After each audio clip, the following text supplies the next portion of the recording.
Welcome back. اور ہم بات کریں گے اب MQM پاکستان کا سندھ میں گورنر راج کا مطالبہ.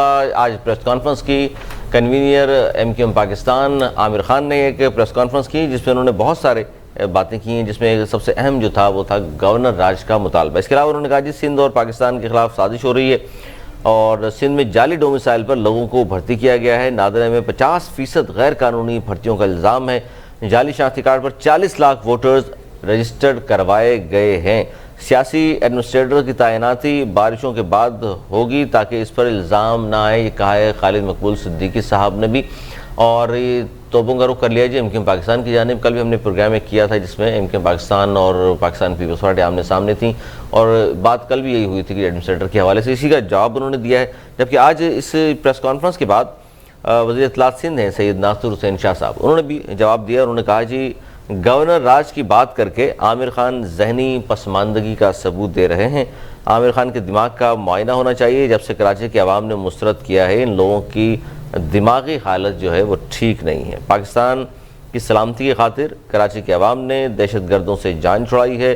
MQM نے شہر کو تباہ کیا تھا. حقیقت پسند بنے یا اندرون سندھ اور بیرون سندھ کی بات کر کے نفرت کی سیاست نہ کریں، یہ کہا ہے جی وزیر اطلاعات سندھ سید ناصر حسین شاہ صاحب نے اس پریس کانفرنس کے بعد جو عامر خان صاحب اور خالد مقبول، یہ تمام جو سینئر لوگ تھے ان کے MQM پاکستان کے، انہوں نے پریس کانفرنس کی. ارسلان، اور یہ جو مطالبہ سامنے آیا ہے گورنر راج، یہ بڑی اہم چیز کی ہے انہوں نے. بالکل، جس طریقے سے علی نے بھی حوالے دیا کہ 50% سے زائد جو ہے غیر قانونی بھرتیوں کا الزام بھی ان پر عائد کیا گیا ہے. پھر نادرہ میں کل عدم لوگوں کے شناختی کارڈ بنائے گئے. لوکل گورنمنٹ کے سیکرٹری کی بھی انکوائری ہونی چاہیے، انہوں نے مطالبہ کیا. جبکہ عامر خان کا کہنا تھا کہ پیپلز پارٹی نے ہمیشہ جال سازی کی اور اس حوالے سے FIA نے بھی رپورٹ جاری کی ہے. MQM کے رہنما کا کہنا تھا کہ کراچی کو کمزور کرنے کی پیپلز پارٹی کی یہ ایک سازش جو ہے وہ کی جا رہی ہے اور جعلی شناختی کارڈ کے ذریعے 40 لاکھ ووٹرز رجسٹرڈ کروائے گئے ہیں. جبکہ وفاقی حکومت سے مطالبہ ہے کہ سندھ میں گورنر راج لگایا جائے. سندھ میں گورنر راج کیوں ضروری ہے؟ یہ مطالبہ سے قبل وفاقی وزیر اطلاعات و نشریات فواد چودھری بھی جب کراچی آئے تھے تو ان کی جانب سے بھی ایسا کہا گیا تھا. بات کر لیتے ہیں، ہمارے ساتھ موجود ہیں MQM کے MNA بھی رہے ہیں اور سینئر رہنما ہیں ساجد احمد خان ہمارے ساتھ موجود ہے. ساجد احمد سر، السلام علیکم. وعلیکم السلام سر، بہت شکریہ آپ نے ہمیں وقت دیا. پروگرام میں آپ کو خوش آمدید کہتے ہیں. سر، MQM کی جانب سے ایک طرف جو ہے وہ جنوبی مہاجر صوبے کا مطالبہ دن بدن سامنے آتا جا رہا ہے اور کافی زیادہ اس حوالے سے جو گزشتہ ریلی تھی اس میں بھی زور پکڑتا جا رہا تھا یہ مطالبہ، اور اب گورنر راج کا سر آج بیان آ جاتا ہے، مطالبہ آ جاتا ہے. سر کیا کہیں گے؟ بسم اللہ الرحمن الرحیم. دیکھیں جی، گزشتہ 13 سال سے پاکستان پیپلز پارٹی کی گورنمنٹ سندھ کے اندر ہے اور اس 13.5 سال کے دوران تقریباً 1 سے 1.5 لاکھ لوگوں کو جابیں دی گئی ہیں یہاں پر، اور وہ بھی یہاں کے مقامی لوگ نہیں ہیں سارے کے سارے جو بھی دی گئی جابیں، اور پھر وہ جعلی ڈومیسائل پر جابیں دی گئی ہیں. وہ کیس MQM نے ہائی کورٹ کے اندر پٹیشن لگائی ہے باقاعدہ طور پر اور اسی پروسیڈنگ میں بھی باقی ہونا. اچھا، اس کے علاوہ گزشتہ 13.5 سال کے دوران وفاق سے NFC ایوارڈ کی مد میں جو پیسے صوبہ سندھ کو ملے ہیں ڈیولپمنٹ کی مد میں، اس کا ذرہ برابر بھی میرے خیال میں 0.5% یا اس وقت تک اربن اور رورل دونوں ایریاز میں لگا، یعنی سندھ کے اندر وہ پیسہ ابھی تک لگا نہیں ہے. ٹھیک ہے نا. اچھا، اس کے علاوہ پاکستان پیپلز پارٹی کے 13.5 سال کے دوران تقریباً 3 سے 4 ٹرانسپورٹ کے منسٹر آئے اور گئے ہیں. ہر ٹرانسپورٹ کے منسٹر نے یہ دعویٰ کیا آنے کے بعد، کسی نے کہا کہ میں کراچی کی سڑکوں پر 1000 بسیں چلاؤں گا اور عنقریب 1000 بسیں کراچی کی روڈوں پر ہوں گی. بالکل اس طرح سے پھر دوسرے منسٹر انہوں نے 500 کا دعویٰ کیا، پھر تیسرا ہے انہوں نے کہا 200 لاؤں گا میں. لیکن اس 13.5 سال کے دوران کراچی میں ٹرانسپورٹ کے حوالے سے کوئی ورکنگ پاکستان پیپلز پارٹی کی گورنمنٹ نے نہیں کی. اچھا، اس کے علاوہ ہمیں اچھی طرح یاد ہے جب 18 ترمیم قومی اسمبلی سے پاس ہو رہی تھی تو اس کو MQM پاکستان نے بھی سپورٹ اس وقت کیا تھا. اس وقت زرداری پریزیڈنٹ آف پاکستان تھے. اس وقت ہم نے سپورٹ کیا تھا اس ترمیم کو. اس کی بنیادی وجہ تھی کہ ہم چاہتے تھے کہ چھوٹے صوبوں کو ان کا حق دیا جائے، اختیار دیا جائے. لیکن ہوا یہ کہ جب وفاق سے تمام اختیار ڈیوالو ہو کر صوبوں کو آئے، پروونسز کو آئے، تو ہم نے دیکھا کہ پہلے وفاق ڈکٹیٹر ہوتا تھا لیکن بعد میں پروونسز کے CM جتنے تھے وہ ڈکٹیٹر ہو گئے، اور انہوں نے بالکل جس طرح CM سندھ نے تمام اختیارات اپنے ہاتھ میں دبوچ لی ہیں اور ان کا کہنا یہ ہے کہ میں کسی صورت بھی میری مرضی، میں جہاں چاہوں فنڈ لگاؤں اور جہاں چاہوں.